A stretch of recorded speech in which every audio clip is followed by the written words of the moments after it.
Hello अस्सलाम वालेकुम। जैसे कि मासूम का एपिसोड 13 का प्रोमो जो है वो लॉन्च हो चुका है। सनी अपने वालिद की खुशी को देखकर बड़ा खुश होता है। यहाँ पर वो दादी और अपने वालिद से बात करता है कि मेरी दोस्त जो है वो अब इस घर में मेरी मम्मा बनकर आ जाएगी, मैं बहुत खुश हूँ। यहाँ पर वो ये भी कहता है कि मेरी दोस्त का जो है एक और भी बहुत बेस्ट फ्रेंड है, जिस पर सनी जो है वो थोड़ा सा चौंक जाता है और वजदान उसकी बातों को जो है वो सीरियसली ले लेता है, जिस पर वो कहते हैं कि उसके बाबा जो हैं वो उसके बेस्ट फ्रेंड हैं।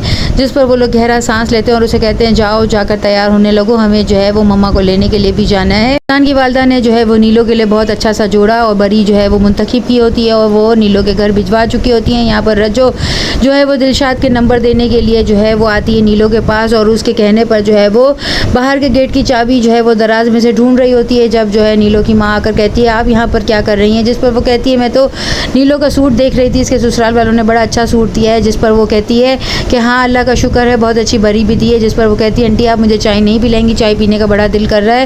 वो चाय बनाने के लिए मुड़ जाती है। यहाँ पर वो दराज में से चाबी निकाल कर जो है वो नीलो के दरवाजे पर जाकर टांग देगी। नीलो जो है ऊपर की खिड़की पर चढ़कर जो है वो कुंडी खोलेगी और ताले की चाबी लेकर जो है वो बाहर आएगी। यहाँ पर वो भागने की कोशिश करेगी। उसी वक्त जो है नीलो के वालिद खटका सुनकर जो है फ़ौरन बाहर की तरफ आएंगे। गेट पर भी जो है वो ताला लगा होता है, जिस पर नीलो जो है वो दरवाजे को खींचने की कोशिश करती है लेकिन वो नहीं खुलता। जिस पर उसके वालिद उसके पैरों के पास जो है वो चाबी फेंकते हैं और कहते हैं कि जाओ इसे खोल लो और फिर जहाँ जाना चाहती हो चले जाओ, लेकिन अपना सर ऊंचा करके फ़ख्र के साथ जाओ ताकि हम भी लोगों को कह सकेंगे हमारी बेटी जो है मुँह छुपाते हुए नहीं भागी बल्कि डंके की चोट पर गई है। यहाँ पर नीलो जो है वो खामोश हो जाती है। उसी वक्त उसकी वालदा भी आ जाती है। नीलो की हरकत को देखकर जो है शर्मिंदा सी हो जाती है और उसके वालिद कहते हैं सारी ज़िंदगी हमने बड़े मान और फ़ख्र के साथ तुम्हारी परवरिश की, लेकिन ये दिन तुमने दिखाना था जो इसी तरह मुंह छुपाते हुए तुम भाग रही थी और एक ऐसे शख्स के लिए जिसकी कोई औकात नहीं है। अगर जाना चाहती हो तो फ़ख्र से जाओ, लेकिन एक काम ज़रूर करना, मेरे मरने के बाद कभी मेरी कब्र पर मत आना।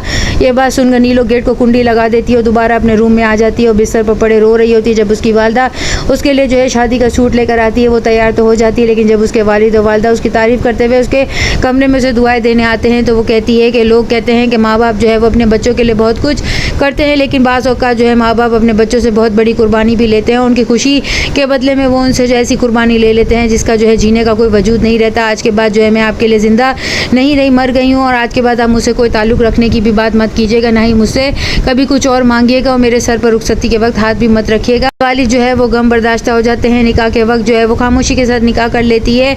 वजदान के साथ उसकी रुखसती हो जाती है, लेकिन वो घर आकर ससुराल में जो है वो एकदम खामोश सी होती है। वजदान उसका ये खामोश रवैया देख रहा होता है कि जो लड़की इतना बोलती रहती थी वो इतनी खामोश कैसे हो गई है। यहाँ पर दिलशाद जो है वो रज्जो के ज़रिए से अपने नंबर भिजवाता है और ये भी कहता है नीलो को कि आप रेलवे स्टेशन पर पहुँच जाइएगा, कल की सुबह हम इस शहर से दूर चले जाएंगे। जिस पर वो हामी भी भर लेती है, लेकिन जब वो नहीं आती तो दिलशाद और उसकी बहन जो है उसकी गली में उसको ढूंढने के लिए आते हैं, जिस पर किराए के गुंडे जो है उसे इतना मारते हैं कि उसकी बहन को चोट लग जाती है और वो उसे लेकर हॉस्पिटल पहुँच जाता है। वजदान अपनी बीवी को लेकर जब रुखसती करवा कर घर आता है तो नीलो बेहोश हो जाती है। वो भी इसे लेकर हॉस्पिटल जाएगा जहाँ पर जो है उसे दिलशाद मिलेगा और दिलशाद उसे इतनी दुआएं देगा और उसे कहेगा आपकी जोड़ी सलामत रहे, बल्कि आपको मेरी भी उम्र लग जाए, क्योंकि उसकी बहन का इलाज जो है वो वजदान ही करवाएगा। ये वालदा अपने शौहर से कहती हैं कि मैं बहुत खुश हूँ, आज हमारी बेटी की इज्जत के साथ रुखसत हो गई और अपने घर बार की हो गई, लेकिन हमें अपनी बेटी की भी फिक्र है, पता नहीं वो वहाँ पर क्या कर रही होगी। यहाँ पर नीलो को वजदान कहता है तुम जो कहोगे जैसे कहोगे नीली, मैं तुम्हारी हर बात मानूंगा। जिस पर वो कहती है कि आप मुझे छोड़ सकते हैं, जिस पर वजदान एकदम खामोश हो जाएगा। नेक्स्ट एपिसोड में और क्या दिखाया जाएगा। चैनल के साथ बने रहें, लाइक करें, शेयर करें और सब्सक्राइब करें।